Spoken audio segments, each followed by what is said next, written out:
pangako na binitawan sa'yo. Amen. Pangako sa'yo. Amen. Maraming mga pangako ang ating pong Panginoon. There are 7,000 promises of God. 7,000 ang pangako ng Panginoon sa kanyang mga salita na kung saan mababasa po natin at pwede po natin hawakan sa pang-araw-araw nating pamumuhay. Kaninang umaga sa devotion po natin, sabi po ni Sister Mayan, sabi po niya, pag pumasok po tayo dito sa bahay panambahan ay, mag-ingat po tayo. Amen. Pagpasok natin sa bahay panambahan, huwag tayo kaagad-agad nangangako. Baka ang pangako na yan ay mapapako. Hallelujah! 7,000 promises of God na pwede mong hawakan sa umagang ito. Ano man ang kalagayan mo, ano man ang problema mo, ano man ang dala-dala mo, kung bakit hindi ka makapagpuri sa umagang ito, nandiyan ang promeso ng Panginoon. Sa atin, meron lang pong tatlong powerful, napaka-powerful promises of God na pag-aaralan natin. Alam ko at alam ninyo, alam na ninyo ito, pero pinapaalala ng Panginoon sapagkat ang Sunday service natin, masakit man, pero ito ay dapat malaman ng bawat isa po sa atin. Minsan tayo'y dumadalo, bakit? Okay, may program ang church. Okay, tatayo ang pastor. Magtuturo ang pastor. Pero ang ginagawa na lang natin sa loob ng church ay parang program. Hindi na nararamdaman ang pagkilos ng Panginoon. Sometimes, papasok tayo rito. Okay, praise the Lord, hallelujah, magpupuri tayo. Minsan hindi natin ramdam kung paano magpuri sa Panginoon. Last Sunday, na-topic po ni Pastor Akaron kung paano magpuri tayo sa Panginoon. But this morning, failed tayo sa Lord. Amen. But purihin ang Panginoon. Hindi niya tinignan yung pong ating pong pagkabigo ng Lord sa umaga ito sa atin. Ang tinignan niya, yung puso mo. Gustong-gusto mong magpuri, gustong-gusto mong sumigaw, gustong-gusto mong tumalon, pero may humihila pa baba. Gustong-gusto mong itaas ang iyong kamay, pero may nakabitin sa mga braso mo.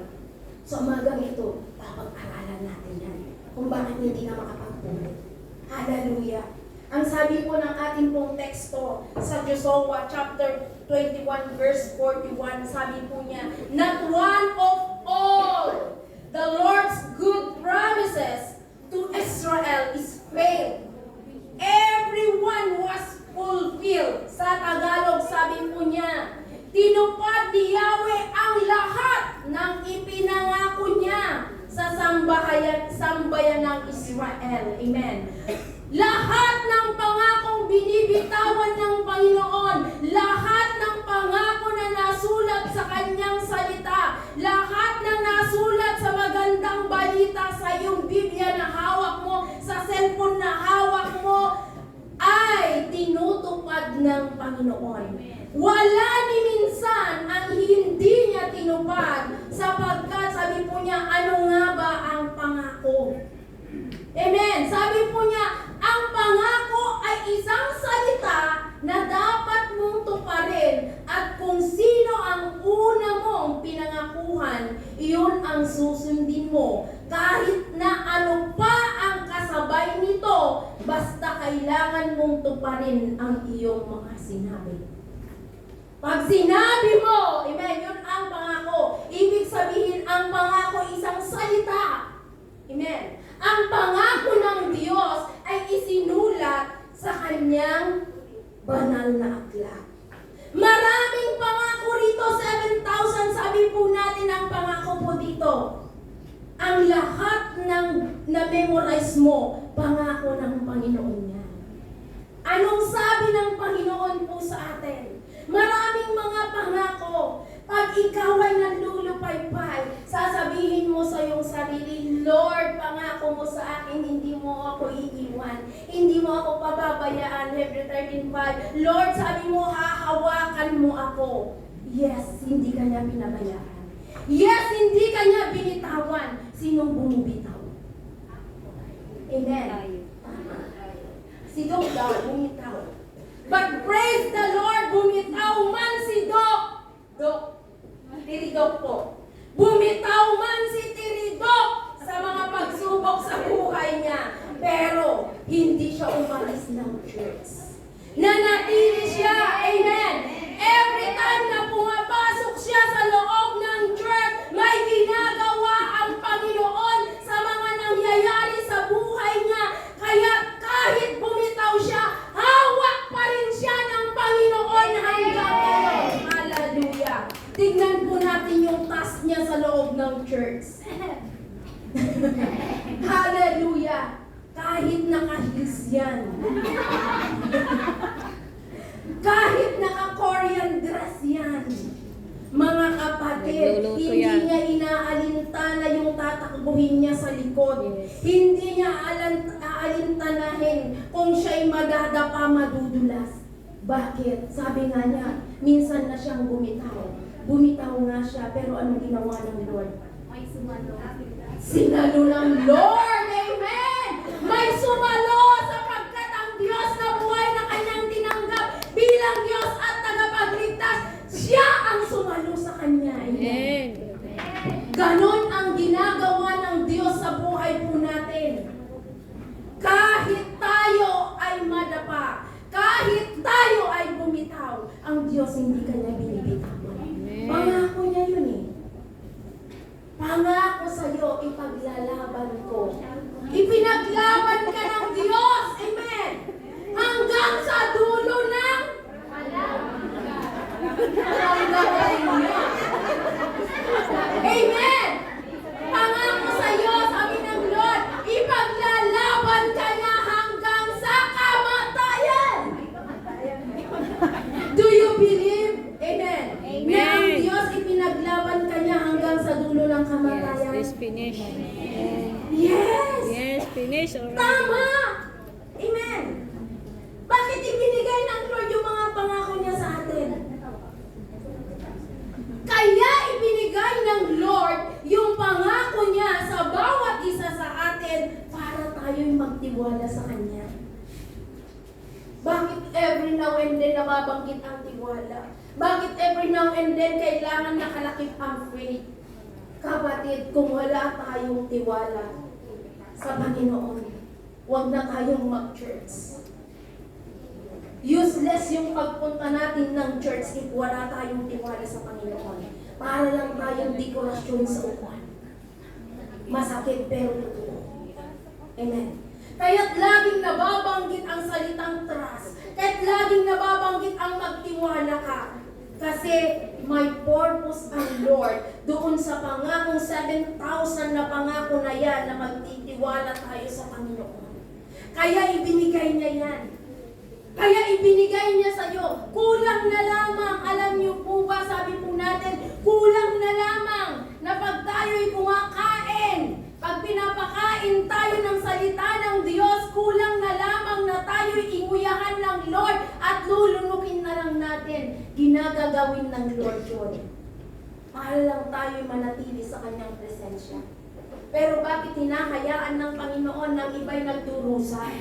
Pero bakit hinahayaan na sabi natin, pangako ng Diyos, hindi niya tayo iiwan ni pababayaan man. Pero bakit hinahayaan ng Diyos na tayo'y magdusa? Bakit hinahayaan ng Diyos na ang iba'y laging umiiyak? Bakit hinahayaan ng Diyos na ang iba'y laging naghihirap? Bakit hinahayaan ng Diyos na mapunta ka sa Hong Kong para ikaw ay maghirap? Nang iba sa atin, sabihin po natin o hindi, nahihirapan sa trabaho. Bakit hinahayaan ng Lord?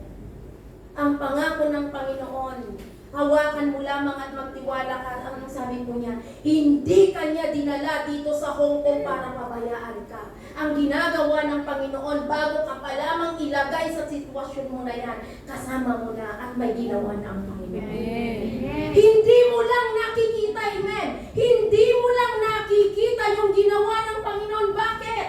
Kasi, sabi ko noon, lagi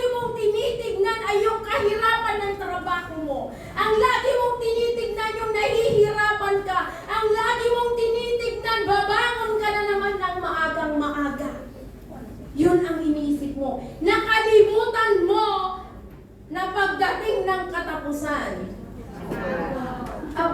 ngiti tayo. Amen. Nahihirapan ka pagdating ng first week hanggang third week. Amen. Pag fourth week na, andyan na. Ang gana-gana nating magtrabaho, pero pag nakalimutan ni Amo ang sahod, Gagalit ko ba? isang bakong ng ating mga mukha. Amen. Hallelujah.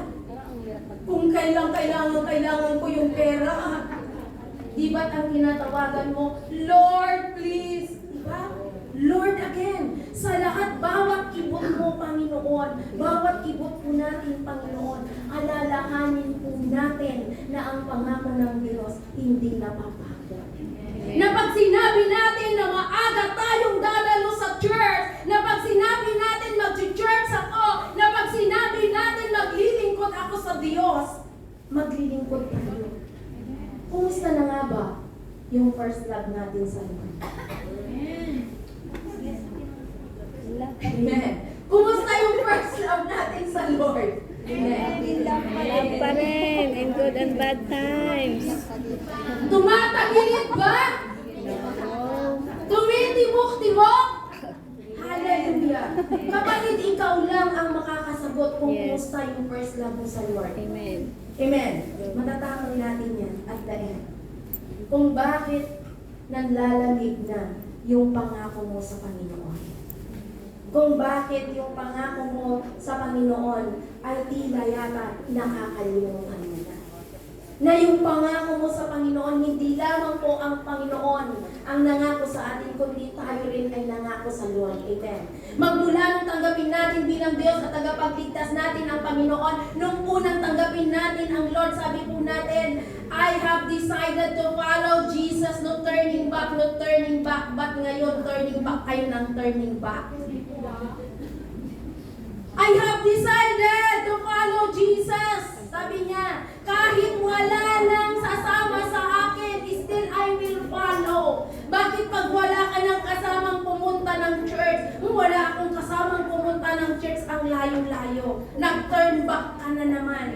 Sabi po natin, nung tagapin po natin bilang Diyos at tagapagligtas natin ng Panginoon, Lord, I will follow kahit anong pagsubok yan. No turning back, no turning back. I am ready, sabi po natin, na yung mundo ay nasa likuran at ang Diyos ang nasa harapan. Tila yata nabaliktad na at ang mundo ay nasa harapan at ang Diyos ay sumusunod sa likuran. Yun ba ang sinasabi natin? I have decided to follow Jesus, no turning back, no turning back. Oh, I will follow. And Jesus at my back. Napakahirap sagutin, pero kayo lamang ang makakasagot niyan. Anong sabi po niya? Una, the three powerful of promises of God. Sabi ko nga kanina, nung ikaw ay kinasal, ang bawat isa nung ikinasal, nung tayo po ay mag-aaydo, maraming vows yan, maraming pangako yan, pero marami ang napako at marami ang naghiwalay. Amen. Nasira. Sinong sumira ng vow? Sorry, sabi niya.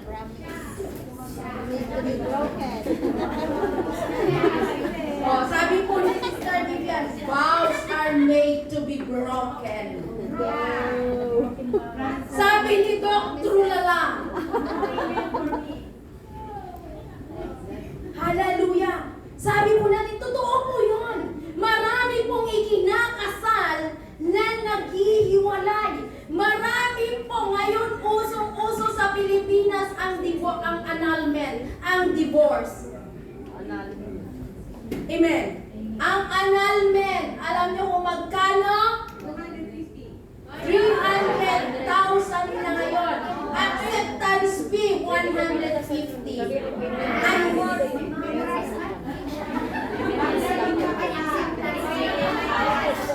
Sabi, memorize. Yes, memorize yan.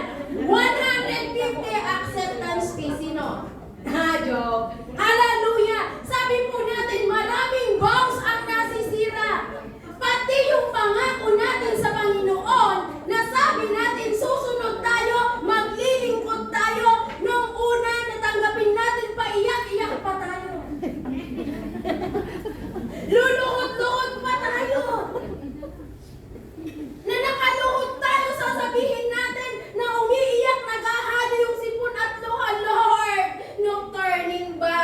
will follow you.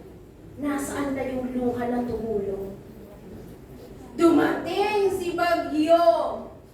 Sabi po niya, sabi mo, Lord, sinisi niya ang Panginoon. No turning back. Sabi mo, Lord, hindi mo ako iiwan. Bakit ngayon parang ako na lang? Nasaan na yung iniluhod mo sa Lord? Nasaan na yung pangako mo sa Panginoon? Nasaan na yung pagtulo ng luha at uhog natin na nung tanggapin natin bilang Diyos at tagapagligtas natin? Ako po ay bunga ng crusade nung ako'y mag-born again. Isa ako sa na-born again nung nag-crusade po yung head po namin. Nung habang po siya ay nag-aaltar call, naalala ko po ang mensahe rin po niya noon, pangako sa iyo na ang pangako ng Panginoon ganito, sabi po ng evangelist.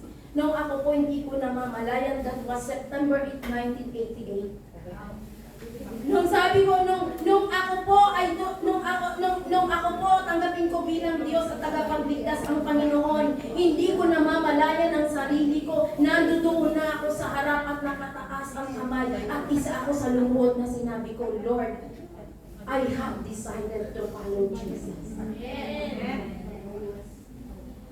Nung pong ako po, yan po high school po ako, nung tanggapin ko bilang Diyos at tagapagligtas ang Panginoon. Nung pong tanggapin ko po, dumagsa ang mga pagsubok, iba't ibang pagsubok, pero alam niyo po ba, sa init ko sa paglilingkod sa Panginoon, dumating yung time na cut ang allowance ko sa pag-aaral. Nung magkukuleyo na ako. Kinat ng kuya ko yung allowance ko, wala akong allowance sa pag-aaral. Napilitan akong huminto sa pag-aaral ko. Anong ginawa ko nung napilitan akong maghinto? Nung sabi ko, Lord, I have decided to follow you. No turning back, pinatunayan ko sa kuya ko na hindi ko tatalikuran ang Panginoon dahil naniniwala ko sa pangako niya, He will provide. Amen. Hinawakan ko yung He will provide. Naglingkod ako sa Diyos. Nag-full-time worker po ako sa Panginoon. Naging full-time pastor po ako sa Lord. Nakapagpatayo po tayo ng isang local church na ako po yung nagbubungkal ng lupa somewhere in Villa Rosario, La Union. Alam nila Ana, alam nila Nemi, yung place na yan, alam ni Sister Rowena. Pag pupunta ka doon, lubak-lubak ang dadaanan mo. Hindi pa simentado noon. Puro po marbles. Puro po, bato-bato yan na dadaanan mo. Alam niyo po, pag bumaha, pag nandun po bumabagyo, kailangan ko pong magtanggal ng sapatos. One time habang wala pong sasakyan, naglalakad ka patungo doon. One time di ko namamalayan, tumutuloy yung luha ko. Kasi ang buhay ko nung nasa pamilya ko, hindi sa pagmamalaki, ako yung bunso. Okay. Na pag ako ay nag-aral noon, pag binitiwan ko yung bag ko, sasaluin na ng kuya ko, bubuhatin na yan ng mga kuya ko. Pag tinatamad po akong maglakad, ang kuya ko po, inaangkas na po niya ako sa likod niya. Ganun po ako sa aking mga kapatid. Pero nung naglingkod ako sa Lord, alam niyo po ba na pumapatak yung luha ko habang naglalakad ako sa mabato at hanggang tuhod. Minsan, pag walang madaanan, kailangan namin daanan yung maagos na river. Kailangan po namin daanan yon. Tumutulo yung luha ko, pero nais kong patunayan na ang Diyos na pinili ko na paglingkuran, hindi ko tatalikuran. Amen. At habang ginagawa ko po yun, naglilingkod ako sa Lord at naglilingkod ako sa Lord. Ako naisipan ko po na ipagpatuloy ng pag-aaral ko sa pamamagitan ng scholarship. Pinag-aral ko po yung sarili ko. Nakita ng kuya ko kung gaano yung pagkilos ng Panginoon sa buhay ko. Na yung pangako ng Panginoon, sabi ko kanina, 7,000 promises of God, hinawakan ko ang bawat promeso ng Panginoon to God be the glory. Nakita ng kuya ko yung pong ginagawa ng Lord sa akin na habang ako po'y nag-full-time, habang ako po'y full-time worker, nag-aaral po ako, and now, praise the Lord, yung anak niya ngayon at ang kuya ko, yung pong anak niya ngayon ay isa na rin pastor. Tingnan po natin. Hawakan po natin yung pangako ng Panginoon. Naunahan pa nga ako ng pamangkin ko kasi nagbabaptize na siya. Siya na po yung inuutusan ng pastor na magbaptize. Siya po yung nagmi-minister. And to God be the glory, mga kapatid, pag hinawakan mo yung pangako ng Panginoon, sapagkat sabi po niya sa Joshua 21:45, lahat tinutupad ng Lord. Nakatapos po tayo ng kuleyo sa awa ng Diyos, sa habag ng Diyos, sa pagpapala ng Panginoon.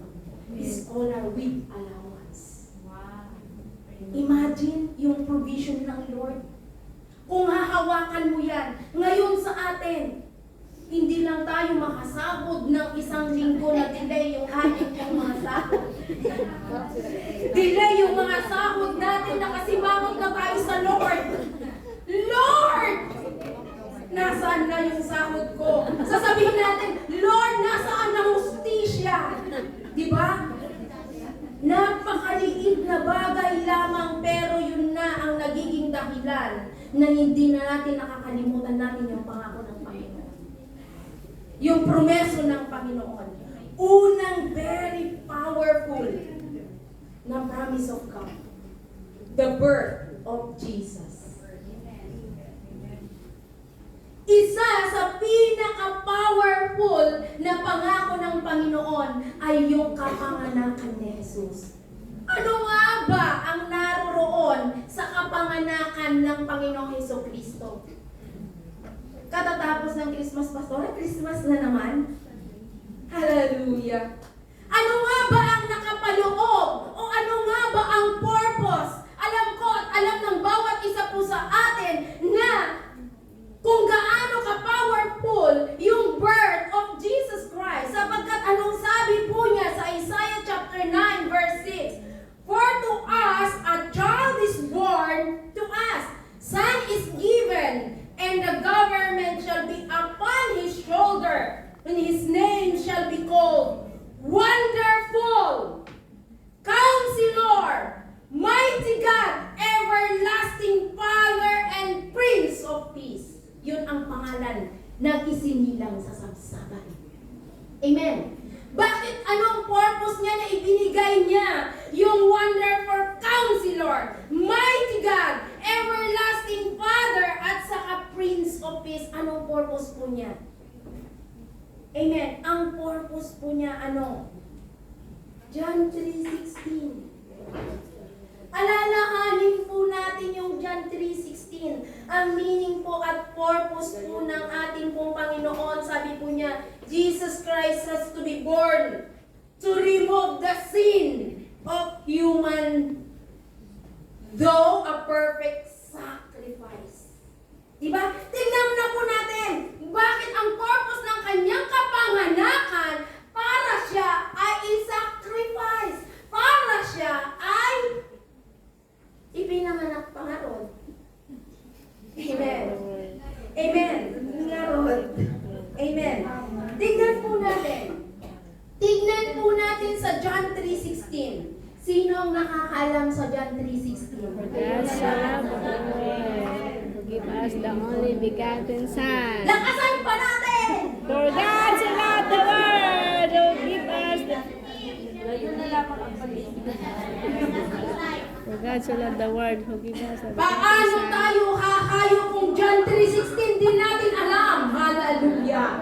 Sabi po niya sa Tagalog, sapagkat gayon na lamang ang pag-ibig ng Diyos sa sanlibutan. Ibinigay niya Kaya't ibinigay niya ang kanyang buktong na anak kaisa-isang anak, upang ang sinumang sumampalataya sa Kanya ay hindi mapahamak kundi magkaroon ng buhay na walang hanggan. Asan ang pangako doon? Buhay na walang hanggan. Pero dapat continually yung ating paglilingkod sa Panginoon. Amen! Ang promise dito na tinutukoy ng Lord, the birth of Jesus Christ, ay yung upang ang sino mang sumampalataya Continually. sa Kanya ay hindi mapahamak. Take note, mapahamak, Yes. kundi magkaroon ng buhay na walang hanggan. Amen. Ang purpose ng birth of Jesus Christ, ang pangako dito ng ating Diyos Ama, ay hindi tayo mapahamak. Dahil nung nakita na niya, nung likhain niya ang heaven and earth, nung likhain niya ang mundo, napakaganda nung wala pang kasalanan. Napakaaliwalas. Ang sarap ng hangin. Amen. Pero tingnan po natin, nung nakita niya o nang nagkasala na, nakita na nila agad yung pagkakasala o nung nagamit na ng kaaway, yung serpent, yung snake. Amen. Nandoon na-recognize na nila yung pagkakasala.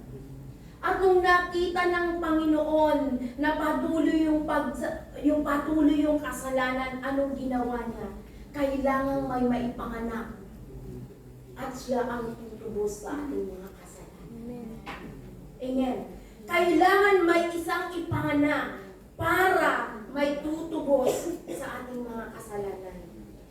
Take note. Sabi po niya rito, ito ang maano po dito sa John 3:16. Upang ang sino mang sumampalatay sa Kanya hindi mapahamak kundi magkaroon ng buhay na walang hanggan. Yung po ang pangako ng ating pong Panginoon ay yung po upang sino mang sumampalataya. Hindi lamang na pagtanggap mo sa Panginoon, sumampalataya ka, okay na yon. No. Kailangan magpatuloy at magpatuloy at magpatuloy tayo sa pananampalataya sa Panginoon at doon pa lamang natin makakanta yung buhay na walang hanggan.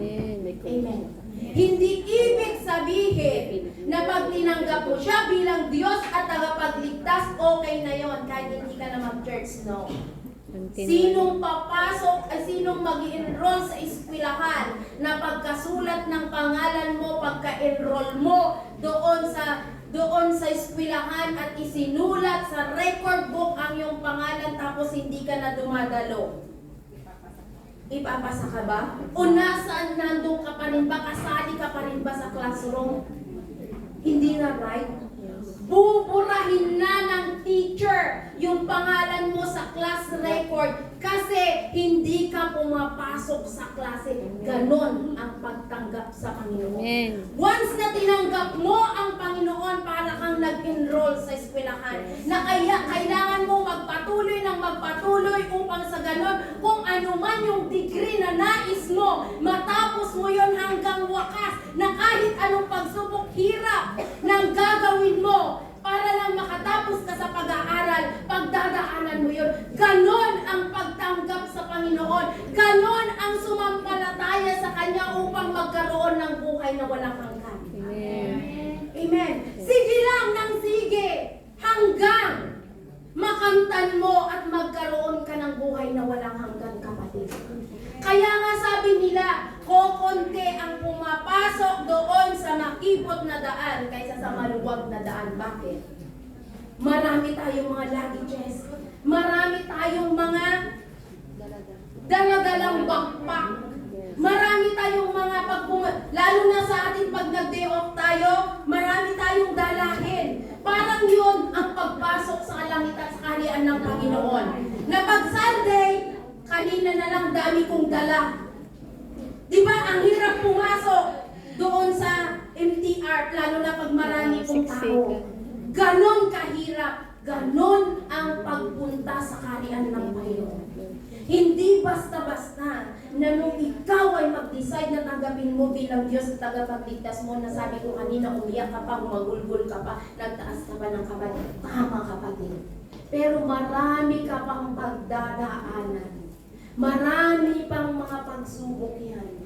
Sabi ko nga sa inyo, nung ako ay naglingkod sa Panginoon, itinakbil ako ng gulo ko. Hindi ako umuwi sa bahay namin. Hindi ako tumitira sa bahay namin. Tumira ako doon sa isang pastor namin. Hanggang Kayo. sa na-realize niya na God is so good. Amen. Amen. So, ando doon. Manampalataya tayo. Sumampalataya tayo sa Panginoon. Na pagtanggapin natin ang Diyos bilang tagapagligtas natin. Andoon, hawakan na natin yung pangako ng Panginoon sa John 3:16 na hindi lamang ang John 3:16 ay nababanggit lamang tuwing araw ng ganito, tuwing araw ng puso, tuwing magbibigay tayo ng offering natin. Hindi lamang po para doon yon, kundi po para sa mga mananampalataya, tunay na mananampalataya at tinawag ng Panginoon na maglilingkod sa Kanya. Amen. Hallelujah. Manampalataya po tayo. Ano sabi po natin? Sabi po niya, kaya ipinanganak si Kristo, kaya ipinanganak si Jesus, para siya ang gagamitin na mag-remove, magtatanggal, mag-aalis doon sa ating mga kasalanan. Yung kung sabi po niya dito, doon sa Isaiah 9:6, na yung government meaning po dito, siya yung mamamahala. You're so blessed. We're so blessed. Bakit? Nandito tayo sa loob ng church. We're so blessed. Bakit? Alam niyo po ba na may nag-post na pag-aaway saan ba yun? Yes, isinend pa ng amo ko sa akin. Sabi niya sa akin, wag kang pupunta doon. Hindi ko nga alam puntahan niya. Sabi ko, we're so blessed because church ang pinupuntahan natin. Hindi tayo kasali doon sa mga nagsasabi. Mga worldly, yes. Hindi tayo kasali doon sa nakikipag-agawan ng lugar na kung saan mamamahinga sila. Yes, akin po. Mapalad po tayo, mapalad ang JLC Church sapagkat may church tayong napapagpahinga. Amen. Amen. Thank you, Pastor Rodel. Amen. Bless you. Praise the Lord. Amen. Amen. Napakapalad po natin. Kasi kung wala si Kristo sa atin, saan kaya tayo? Isa tayo sa mga nakaupo. Amen. Mapalad ka at mapalad ako sapagkat may Hesus Kristo na naipanganak para sa iyo at para sa akin na pag sumampalataya ka, hindi ka mapapahamak kundi magkakaroon ka pa ng buhay na walang hanggan. Amen. Magkakaroon ng kaligtasan sa buong sanlibutan. Sabi nga po natin, Jesus had to be born because of mankind. Sabi nga po natin, ipinanganak, amen, ipinanganak ang ating Panginoong Jesucristo para sa lahat. Wala siyang pinipili. Minsan kasi iniisip natin sa laki ng ating mga kasalanan, hindi na tayo karapat dapat tawagin ng Panginoon. Kapatid, hindi niyo ba napapansin na halos lahat ang mga tinatawag niya ay yung may mga record? Hindi ko naman sinasabing tayo may mga record kaya tinawag tayo ng Panginoon. Bagkos, Yes. alam niyo po ba, tingnan niyo si Dolphy Jr., di ba? Tinawag siya ng Panginoon, anong meron siya? Ang Panginoon, tinatawag niya yung mga ordinary. Amen. Mostly. Yes. Bakit? Gagamitin niya yung testimony ng buhay ng bawat isa na tinawag niya. Amen. Ang pangako ng Panginoon doon ay yung paggamit sa kanya ng Lord. At hindi niya iiwan. Hindi niya pababayaan sa ere. Sabi pa po niya, Jesus had to be born to redeem. Ano ang ibig sabihin ng redeem? Pag nagsanla ka, Tinubos.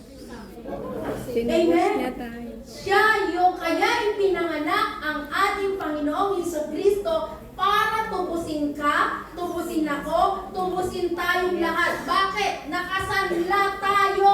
Amen. Hindi lang nakasanla.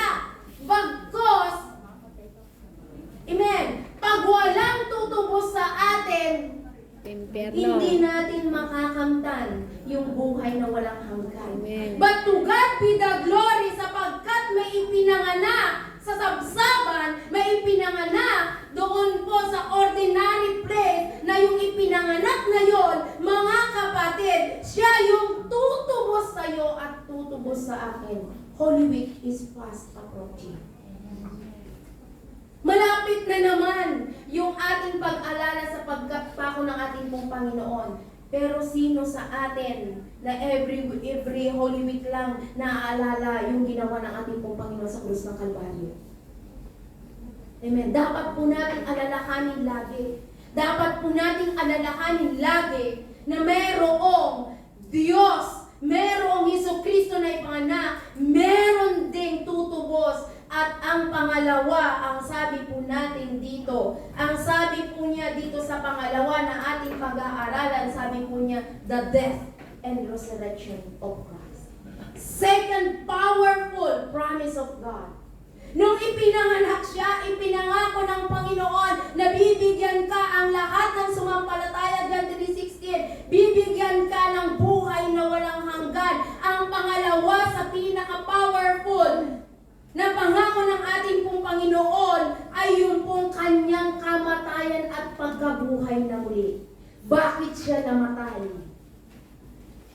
Jesus died to bring us near to God. Namatay ang ating Panginoong Jesucristo para tayo ay mailapit sa ating Diyos Ama. Para yung nasira, do you still remember na tayo ay makasalanan? Naputol yung relasyon natin sa Ama, but because naipanganak ang ating Panginoong Jesucristo, siya yung naging tulay. Amen. Alam mo ba natin yon?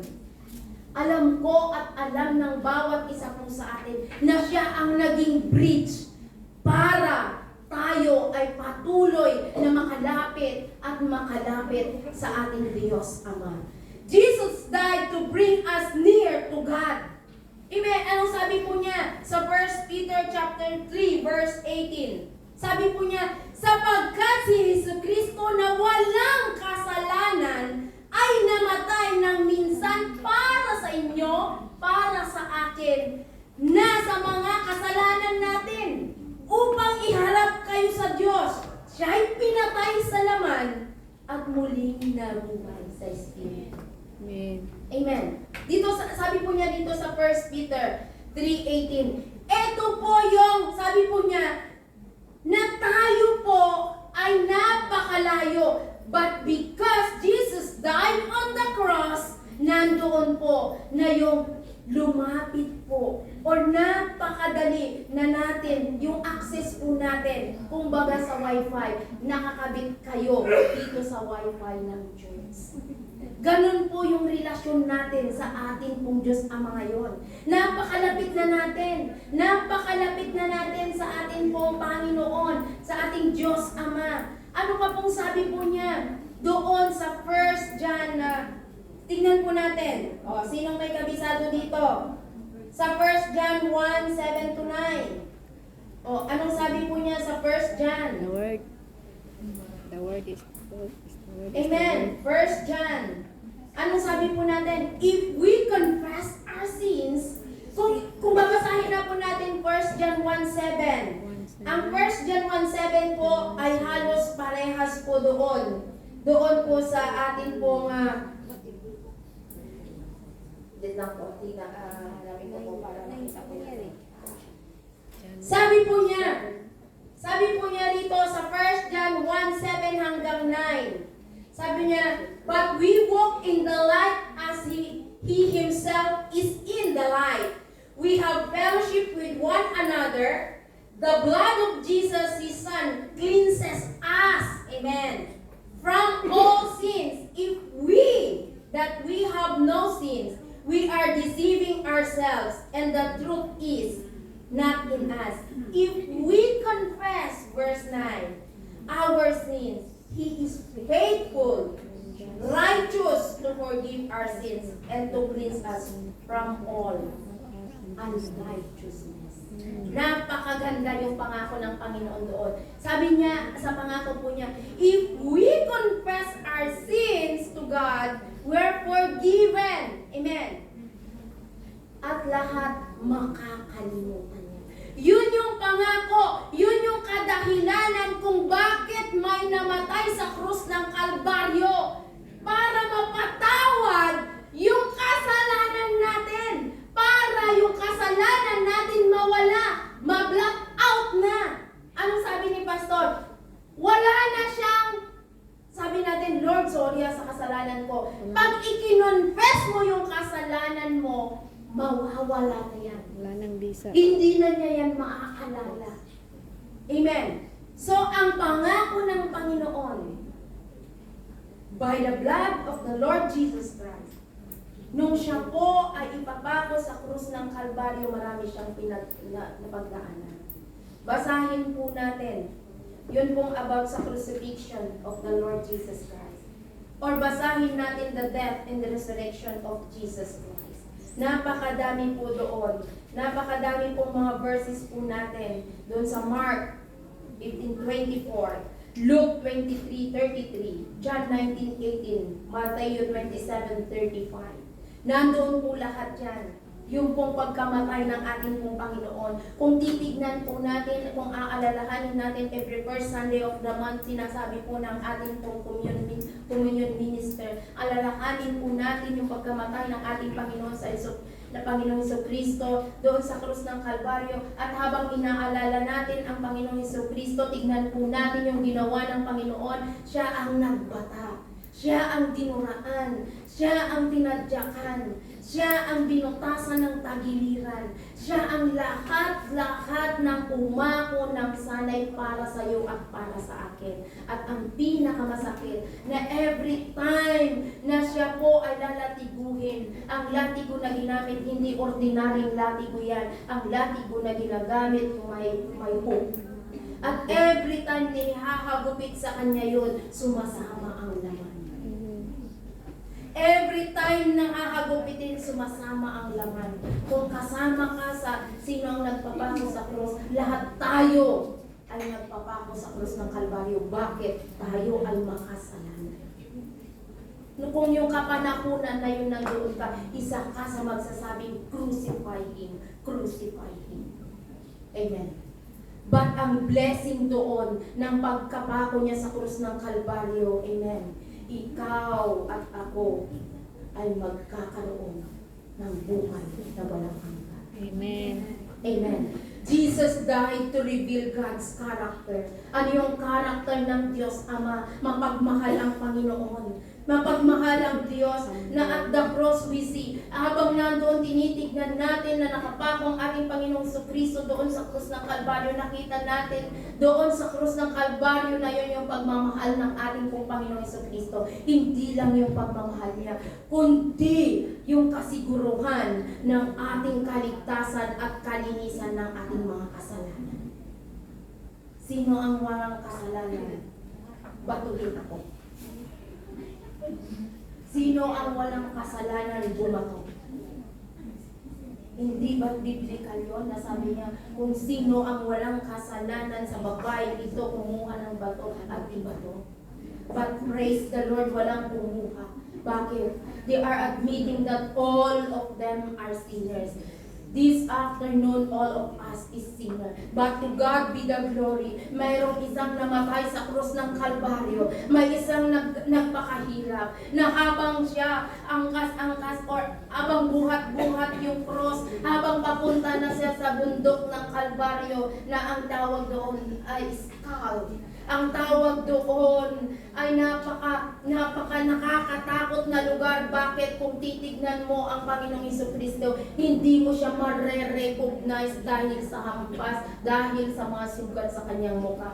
Pero sa atin ngayon, kung titignan mo yung display sa ating mga kwintas or whatsoever, napakagwapo ng ating Panginoong Jesucristo, hindi po tunay na yon, sapagkat kung ating titignan ang sabi ng Biblia na habang siya po'y papunta sa Golgotha, habang siya po ay naglalakad, habang siya po ay nakakadena, imagine po natin kung anong nangyayari sa kanya kung ikaw yun, kapatid. Habang ikaw ay pinapanood mo yung The Passion, hindi ko alam kung tutuloy yung luha mo, hindi. But the true Christian, tumutulo ang luha at sasabihin, Lord, salamat sa kaligtasan. Lord, salamat sa pagkamatay mo sa krus ng Kalbaryo. Ang isa sa pinangako ng Diyos doon po sa kanyang pagkamatay ay ikaw ay mga bigyan malinis. Sa pamamagitan ng kanyang dugo na umagos sa kanyang tagiliran, ikaw ay nilinis ng Panginoon. Ikaw ay nagtatamasa sa ngayon ng buhay na walang hanggan. Hallelujah. But some of us, sinasayang natin yung buhay na walang hanggan. Some of us, sa kapanahunan po natin ngayon, banjing-banjing ang papunta sa church. Sa kapanahunan natin ngayon, napakasakit na makikita natin ang ating mga kapatiran na pag niyaya or ni-remind natin na pumunta sa church, may gagawin ako. Pero yung Panginoon na pinaglilingkuran natin, nung siya ay sabihin ng ating Diyos Ama na siya ay ipapako sa krus ng Kalbaryo, hindi siya nagdalawang isip. Ang ginawa po niya ay sundin ang kalooban ng Panginoon. Hallelujah. Sino sa ating kalagitnaan na magsasabi, Lord, I have decided to follow Jesus. No turning back. Pero sabi ko nga kanina, mas madalas yung turning back. Sino sa ating kalagitnaan na kinagat lang ng langgam ang sakit-sakit? Halos yun na yung magiging dahilan ng ayaw niyang pagpunta sa church. Sino sa ating kalagitnaan ang sasabihin po niya, masakit ang likod ko, whatsoever, at magpapahinga na lang ako at makikinig sa live. Mga kapatid ko minamahal, mas maganda pa rin yung nandito kayo at iba yung pakikinig nyo sa live. Amen. Hallelujah. Praise the Lord. Hallelujah. Jesus died. Amen. Sabi ko nga kanina, tingnan yung kung Jesus died to reveal God's great character. Romans 5:18 po yun. Doon po sa 1 Peter chapter 18:19, sabi po niya, alam ninyo kung ano ang pinangtubos sa inyo sa walang kabuluhang pamumuhay.